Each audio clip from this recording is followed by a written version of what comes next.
समय था त्रेता युग का। वन के बीच हवा में मंद सुगंध तैर रही थी। अंजना माता के आंगन में कुछ देवर्षि बातें कर रहे थे कि तभी एक बालक हवा में उछलता कूदता दिखाई दिया। यह कोई साधारण बालक नहीं था, वही थे अंजना पुत्र बाल हनुमान, जिनके भीतर दिव्य ऊर्जा सागर की तरह उफान मार रही थी। बाल हनुमान की भूख लगी थी। ऊपर आकाश में तेज चमकता सूर्य उन्हें किसी मीठे फल की तरह दिखाई दिया। उनका बाल मन चकित हो उठा। क्या सुंदर लाल फल है, इसे तो जरूर खाना चाहिए। और बिना एक क्षण गंवाए हनुमान जी विशाल छलांग लगाकर आकाश की ओर उड़ चले।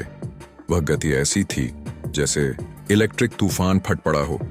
देवताओं ने आश्चर्य से देखा, यह बालक कौन है जो सूर्य तक पहुंच रहा है।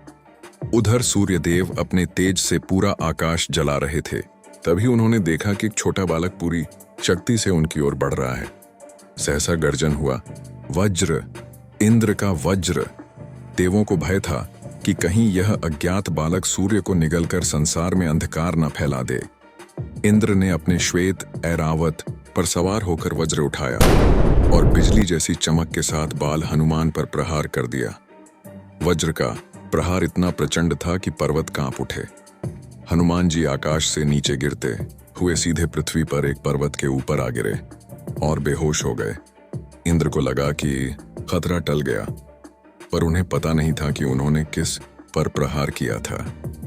यह दृश्य देखकर वायु देवता क्रोध से भर उठे। मेरे पुत्र को चोट दी है। वायुदेव पूरे ब्रह्मांड से वायु को रोककर एकांत में बैठ गए। कई पर्वत स्थिर हो गए, प्राणियों में श्वास रुकने लगी, संसार में हाहाकार मच गया। देवता घबरा गए। बिना वायु के कोई भी जीवित नहीं रह सकता था। सभी देवता ब्रह्मलोक पहुंचे। ब्रह्मा ने कहा, वायु, तुम्हारा पुत्र दिव्य है, आओ उसे जीवन प्रदान करते हैं। ब्रह्मा स्वयं आए और हनुमान जी के ऊपर हाथ रखा। बालक ने आंखें खोली, पृथ्वी मानो फिर से जीवित हो उठी।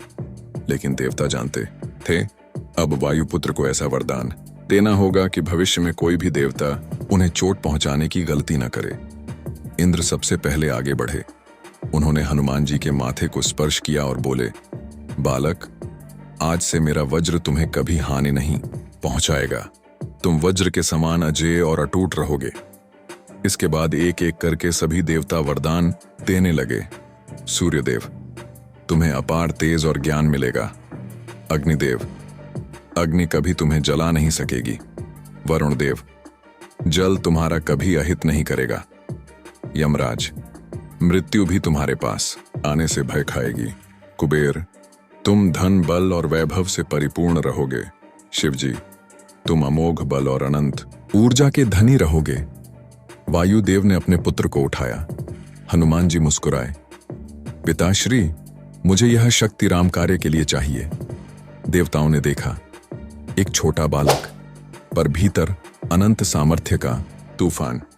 इसी घटना के बाद हनुमान जी को कहा गया, अविनाशी, अमर, अजेय और वज्रकाय महाबली।